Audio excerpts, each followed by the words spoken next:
Assalamualaikum warahmatullahi wabarakatuh. Yang saya hormati dosen pengampu mata kuliah Komunikasi Kelompok dan Organisasi Bapak Muhammad Zinung Restendi MSOS, dan yang saya hormati teman-teman semua kelas B mata kuliah Komunikasi Kelompok dan Organisasi. Perkenalkan, nama saya Abdul Munir dengan NIM 211102010089. Pada kesempatan kali ini saya akan membahas mengenai klasifikasi dan fungsi pesan dalam komunikasi organisasi.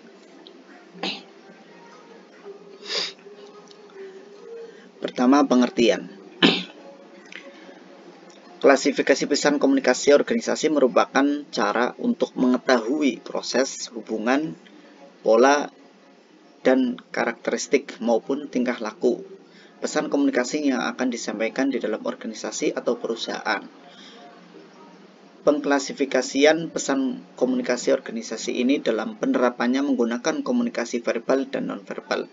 Tetapi dalam penerapannya yang sering muncul adalah komunikasi verbal. Komunikasi verbal bentuk yang paling umum untuk digunakan dalam organisasi dan perusahaan. Oleh karena itu, penting bagi seorang manajer sekaligus karyawan untuk mengetahui lebih banyak mengenai komunikasi tersebut. Komunikasi verbal adalah komunikasi yang menggunakan simbol-simbol atau kata-kata, baik yang dinyatakan secara lisan maupun tulisan. Komunikasi verbal merupakan karakteristik khusus dari manusia. Tidak ada makhluk lain yang dapat menyampaikan bermacam-macam arti melalui kata-kata.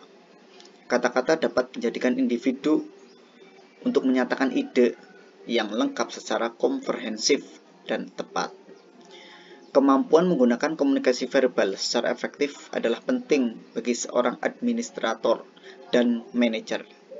Dengan adanya komunikasi verbal memungkinkan pengidentifikasian tujuan, pengembangan strategi, dan tingkah laku untuk mencapai tujuan. Teori yang berkaitan dengan kegiatan komunikasi organisasi adalah teori hubungan antar manusia yang diperkenalkan oleh Elton Mayo dalam bukunya Fast and Furious pada tahun 2001.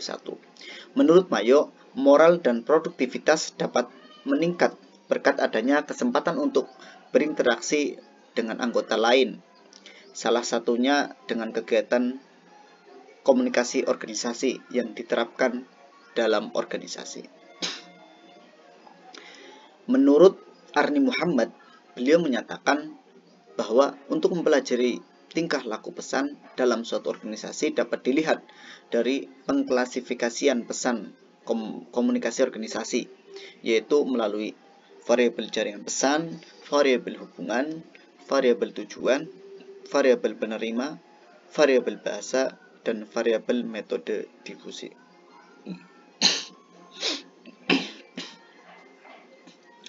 Yang pertama, melalui variabel jaringan pesan. Variabel jaringan pesan terbagi menjadi dua, yaitu jaringan komunikasi formal dan jaringan komunikasi non-formal atau jaringan komunikasi informal. Jaringan komunikasi formal yaitu pesan mengalir melalui jalan resmi yang ditentukan oleh hierarki resmi organisasi atau oleh fungsi pekerjaan, maka pesan itu menurut jaringan komunikasi formal. Ada 3 bentuk utama dari arus pesan dalam jaringan komunikasi formal yang mengikuti garis komunikasi seperti yang digambarkan dalam struktur organisasi, yaitu komunikasi ke bawah. Komunikasi ke bawah menunjukkan arus pesan yang mengalir dari para atasan atau para pemimpin kepada bawahannya. Kebanyakan komunikasi ke bawah digunakan untuk menyampaikan pesan-pesan yang berkenan dengan tugas-tugas dan pemeliharaan. Komunikasi ke bawah ini memiliki beberapa tipe. Ada 5 tipe. Yang pertama, instruksi tugas, yaitu pesan yang disampaikan kepada bawahan mengenai apa yang diharapkan dilakukan mereka dan bagaimana melakukannya.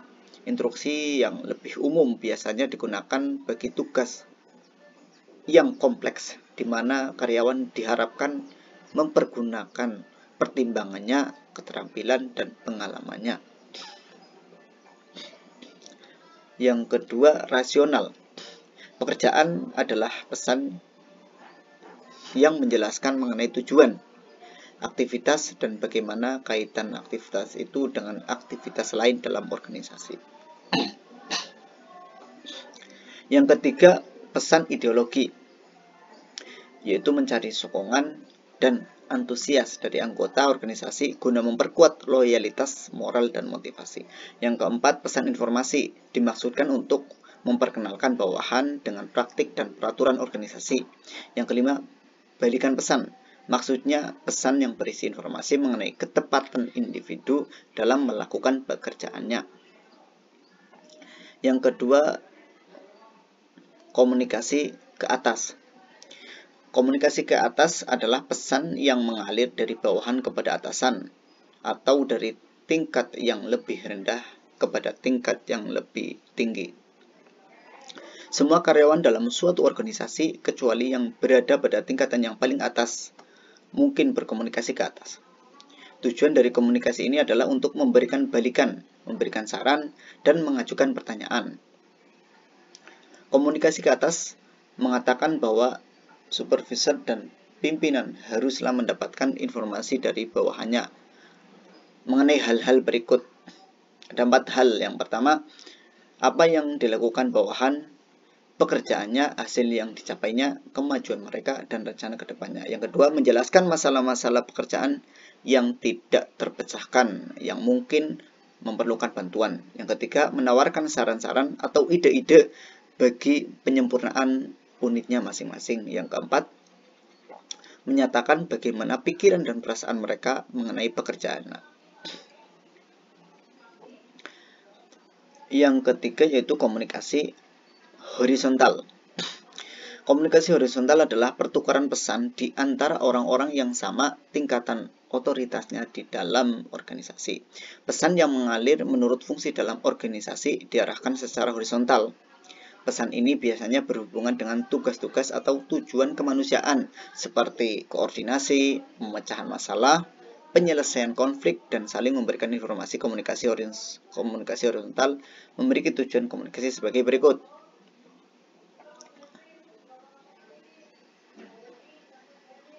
Yang pertama, mengkoordinasikan tugas-tugas melalui rapat internal yang dipimpin oleh staf kepala bagiannya masing-masing. Yang kedua, saling membagi informasi untuk perencanaan dan aktivitas-aktivitas. Yang ketiga, memecahkan masalah yang timbul di antara orang-orang yang berada dalam tingkatan yang sama. Yang keempat,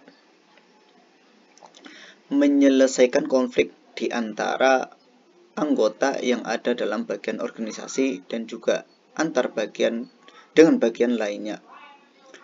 Yang kelima, menjamin pemahaman yang sama. Yang keenam, membangun sokongan interpersonal.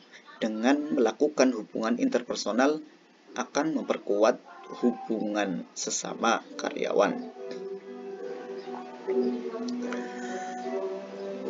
Variabel jaringan yang selanjutnya yaitu jaringan komunikasi informal.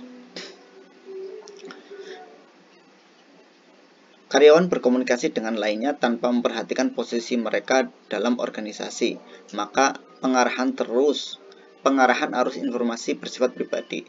Informasi ini mengalir ke atas, ke bawah, atau secara horizontal, tanpa memperhatikan hubungan posisi.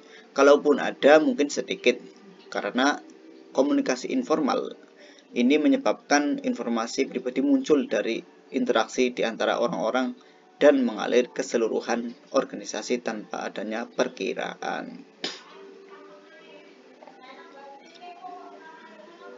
Variabel yang selanjutnya yaitu variabel hubungan antara komunikator dengan komunikan yang melakukan komunikasi melalui pesan yang disampaikan oleh komunikator kemudian diterima oleh komunikan. Pesan yang disampaikan di sini bisa dilakukan antara 2 orang. komunikasi kelompok, dan komunikasi publik. Variabel selanjutnya yaitu variabel tujuan atau fungsi pesan dalam organisasi. Pesan komunikasi yang disampaikan mempunyai tujuan tertentu seperti untuk memberi tugas, komunikasi pemeliharaan, maupun komunikasi untuk pembaruan. Yang pertama mengenai pesan tugas. Pesan tugas ini maksudnya adalah pesan-pesan yang berkenaan dengan pelaksanaan tugas-tugas organisasi oleh anggota organisasi. Pesan ini mencakup pemberian informasi kepada karyawan untuk melakukan tugas secara efisien.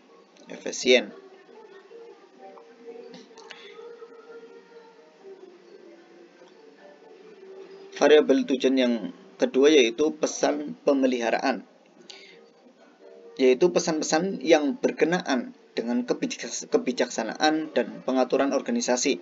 Pesan ini mencangkup perintah, ketentuan, prosedur, aturan, dan kontrol yang diperlukan untuk mempermudah organisasi untuk mencapai output system.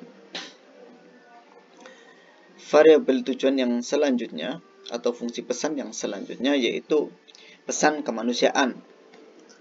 Pesan kemanusiaan langsung diarahkan kepada orang-orang dalam organisasi dengan mempertimbangkan sikap mereka, kepuasan, dan pemenuhan kebutuhan mereka. Pesan ini biasanya mengenai hasil yang dicapai oleh karyawan sampai penyelesaian konflik antara individu dan kelompok. Fungsi pesan selanjutnya yaitu sebagai pembaruan. Pesan pembaruan menjadikan organisasi dapat menyesuaikan diri dengan perubahan-perubahan yang terjadi dalam lingkungannya. Suatu organisasi membuat rencana-rencana baru, aktivitas-aktivitas baru, dan program-program baru.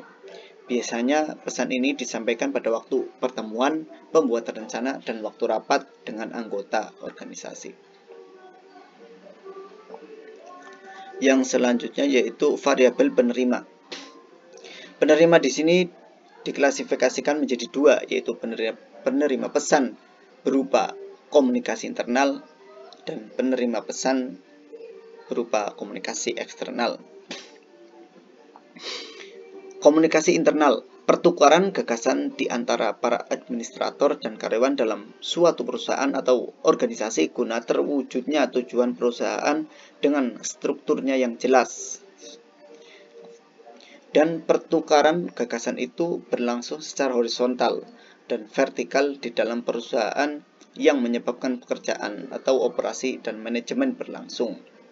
Yang kedua, komunikasi eksternal.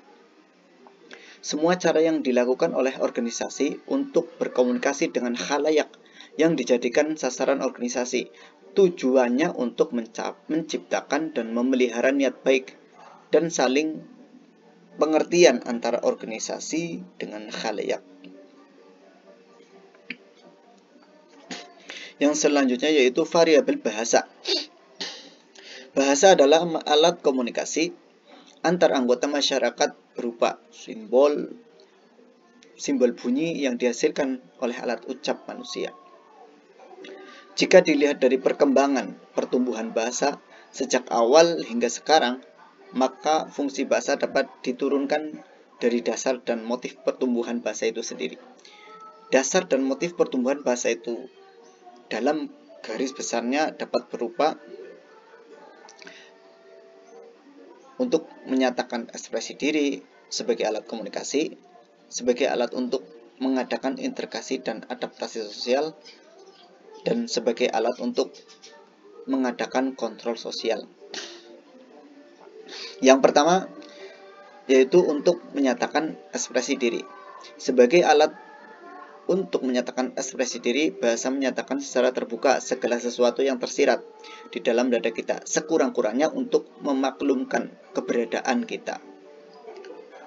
Sebagai alat komunikasi, bahasa sebagai alat komunikasi. Bahasa merupakan saluran perumusan maksud kita, melahirkan perasaan kita, dan memungkinkan kita menciptakan kerjasama. Yang selanjutnya, bahasa sebagai alat untuk mengadakan integrasi dan adaptasi sosial.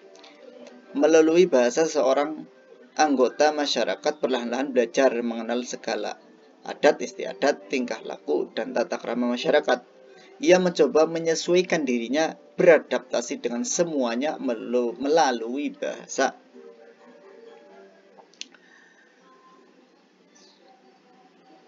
Yang selanjutnya, bahasa sebagai alat untuk mengadakan kontrol sosial. Yang dimaksud dengan kontrol sosial adalah usaha untuk mempengaruhi tingkah laku dan tindak tanduk orang-orang lain. Tingkah laku itu dapat bersifat terbuka, yaitu tingkah laku yang diamati atau diobservasi, maupun yang bersifat tertutup, yaitu tingkah laku yang tidak dapat diobservasi. Variabel selanjutnya yaitu variabel difusi, yaitu komunikasi yang menggunakan lisan dan tulisan dalam penyampaian komunikasi. Komunikasi tersebut biasanya menggunakan saluran dalam menyampaikan pesan. Saluran tersebut biasanya berupa alat komunikasi, perangkat keras atau perangkat elektronik, dan perangkat lunak yang bukan merupakan perangkat elektronik, seperti papan pengumuman, tulisan yang tercetak, atau tulisan yang tertempel. Sekian dari saya. Apabila banyak kesalahan, saya mohon maaf. Terima kasih. Assalamualaikum warahmatullahi wabarakatuh.